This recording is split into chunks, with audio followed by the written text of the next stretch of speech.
Assalamualaikum warahmatullahi wabarakatuh. Kami mahasiswa dari Institut Agama Islam Negeri Bone, Fakultas Ekonomi dan Bisnis Islam, Prodi Perbankan Syariah, kelompok 5 semester 4. Video ini dibuat untuk menyelesaikan salah satu tugas dalam mata kuliah statistik deskriptif dengan dosen pengampun Bapak Rusdi SPD MPD.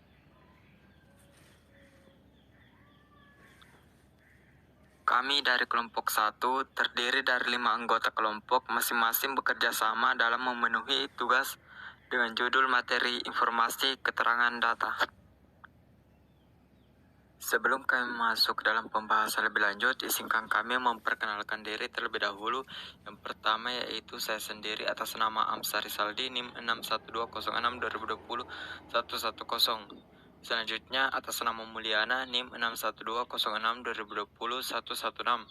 Lalu berikutnya atas nama Muhammad Akmal Syarif, NIM 6120620201123. Lalu berikutnya lagi atas nama Risna, NIM 6120620201129. Lalu yang terakhir atas nama Alfian, NIM 6120620201135. Baik, kami dari kelompok 1 akan mempresentasikan tugas kelompok kami dengan judul Informasi Keterangan Data. Langsung saja bagian A yaitu pengertian data. Secara umum, menurut Kamus Umum Bahasa Indonesia, data adalah bukti yang ditemukan dari hasil penelitian yang dapat dijadikan dasar kajian atau pendapat. Bagian B yaitu manfaat data. Yang pertama yaitu dasar penyusunan rencana dan program. Data tentang situasi dan kondisi merupakan sesuatu yang harus dijadikan titik tolak rencana dan program tersebut, sehingga dapat dicegah terjadinya rencana dan program yang sulit dilaksanakan.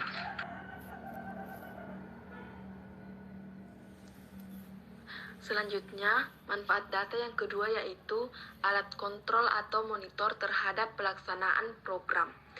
Agar segera dapat diketahui kesalahan atau penyimpangan yang terjadi di unit kerja di perencanaan di tingkat provinsi atau kabupaten selama pelaksanaan program pendidikan, maka peranan data sangatlah penting.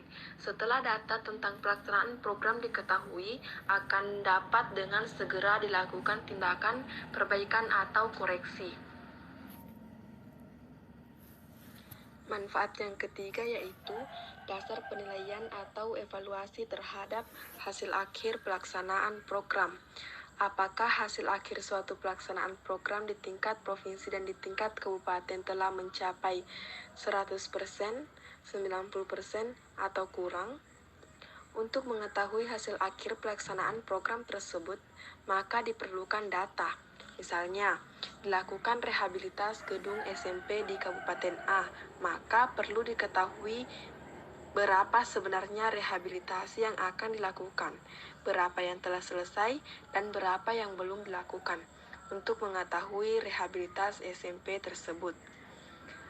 Diperlukan adanya data yang mendukung. Tanpa adanya data, sulit mengetahui sampai di mana pelaksanaan program pendidikan telah dihasilkan. Manfaat data yang keempat yaitu pengambilan keputusan atau penentuan kebijakan oleh pimpinan. Seorang pemimpin dalam mengambil keputusan atau menentukan kebijaksanaannya harus dihitung dengan sangat teliti, selalu up to date, jelas atasannya dan sudah dipertimbangkan akibatnya, baik yang bersifat positif maupun negatif. Oleh karena itu, seorang pemimpin memerlukan data yang telah dianalisis sebagai senjata yang paling diandalkan dalam menentukan kebijakan atau pengambilan keputusan. Baik, saya akan melanjutkan, yaitu bagian C, jenis-jenis data.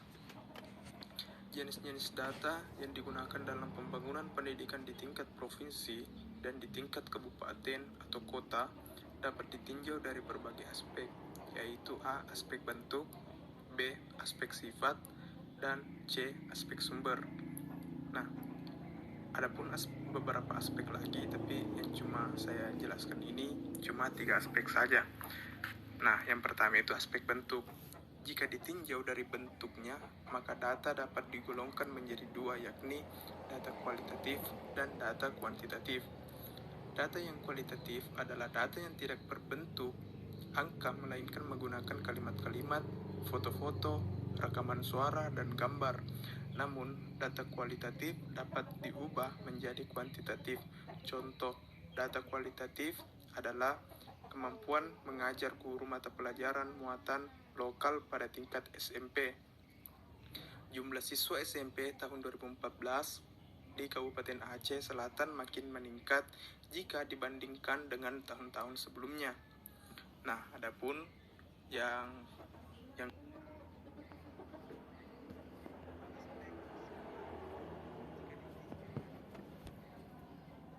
jika ditinjau dari sifatnya, maka data dapat digolongkan menjadi dua, yakni data internal dan data eksternal. Data internal adalah data yang menggambarkan keadaan atau kegiatan di dalam lingkungan sendiri. Misalnya, SMP Negeri 1 Banda Aceh. Jumlah pegawai administrasi di SMP Negeri 1 Banda Aceh pada tahun 2014 atau 2015 sebanyak 25 orang. Jumlah biaya pendidikan yang dikeluarkan oleh siswa SMP Negeri 1 Banda Aceh setiap tahun sebanyak 300. Nah, data eksternalnya adalah data yang menggambarkan keadaan atau kegiatan di luar lingkungan sendiri. Misalnya, jumlah pegawai administrasi SMA di Provinsi Kalimantan Tengah pada tahun 2014-2015 adalah 10.000 orang. Nah, adapun yang nomor 3 itu aspek sumber. Jika ditinjau dari sumbernya, maka data dapat digolongkan menjadi dua, yaitu data primer dan data sekunder. Data primer adalah data yang dikumpulkan dan diolah sendiri langsung dari objek yang akan didata, atau data yang diperoleh langsung dari sumbernya, baik dari orang atau lokasi tertentu tanpa melalui suatu perantara, misalnya orang atau media cetak dan elektronik. Misalnya, berdasarkan hasil wawancara dengan Kepala Sekolah SD Buana Mekar, jumlah siswa di sekolah tersebut yang masih mengulang sebanyak 125 orang. Nah, selain itu, data primer tersebut dapat berubah berupa siswa, ruang kelas, rehabilitas, dan sebagainya. Data tersebut misalnya dapat diperoleh dari seorang pengawas pada saat dia mendata sekolah di suatu lokasi. Data juga dapat diperoleh dari seorang peneliti sewaktu dia melaksanakan wawancara atau pengamatan langsung menyangkut kondisi ruang kelas. Nah, adapun data sekunder adalah data yang diperoleh dalam bentuk yang sudah jadi, artinya sudah dikumpulkan dan diolah oleh pihak lain, atau data yang diperoleh secara tidak langsung dari sumbernya. Misalnya, jumlah penduduk Provinsi Kalimantan Tengah per kabupaten atau kota menurut jenis kelamin dan kelompok umur. Data ini dapat diperoleh dari Badan Pusat Statistik Provinsi Kalimantan Tengah.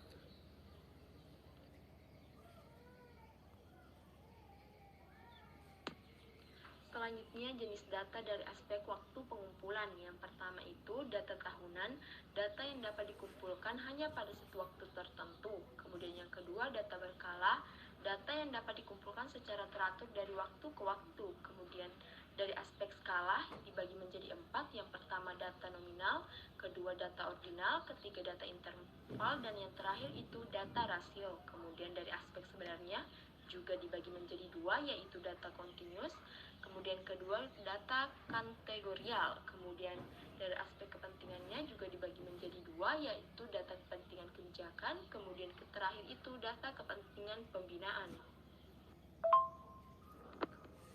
Nah, selanjutnya itu kriteria data yang baik atau yang berkualitas. Mengingat sangat pentingnya peranan data dalam pembangunan pendidikan, khususnya untuk menyusun rencana dan program pembangunan pendidikan, maka data itu harus baik atau berkualitas. mengenai kriteria data yang baik, yang pertama itu data tepat waktu. Nah, hal ini berarti bahwa data harus tersedia pada waktu yang diperlukan. Dan yang kedua yaitu data objektif. Nah, hal ini berarti bahwa data yang digunakan harus sesuai dengan keadaan yang sebenarnya. Tidak adanya unsur subjektif atau rekayasa dari seseorang atau pihak-pihak yang berkepentingan. Dan yang ketiga yaitu data relevan. Nah, data relevan ini yang berarti bahwa data itu harus sesuai dengan persoalan yang akan dibacakan. Dan yang keempat yaitu data representatif. Nah, data ini yang digunakan harus dapat mewakili atau memihak seseorang atau golongan tertentu, namun juga dapat diterima oleh semua pihak. Dan data yang kelima yaitu data memiliki kesalahan baku. Nah, kesalahan baku ini biasanya digunakan untuk data yang digunakan dalam survei. Selanjutnya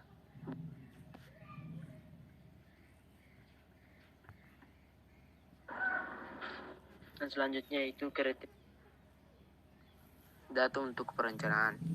Data untuk perencanaan terbagi tiga, yaitu yang pertama program pendidikan sekolah dasar, yang kedua program pendidikan sekolah menengah pertama, yang ketiga itu program pendidikan sekolah menengah.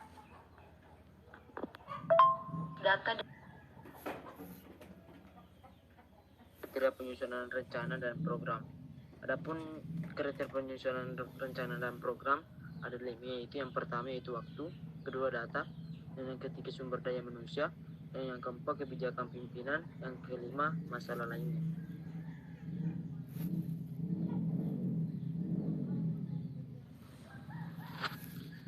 Baik, itulah hasil dari penjelasan dari kelompok kami. Apabila ada kesalahan dan kekurangan mohon dimaafkan. Wassalamualaikum warahmatullahi wabarakatuh.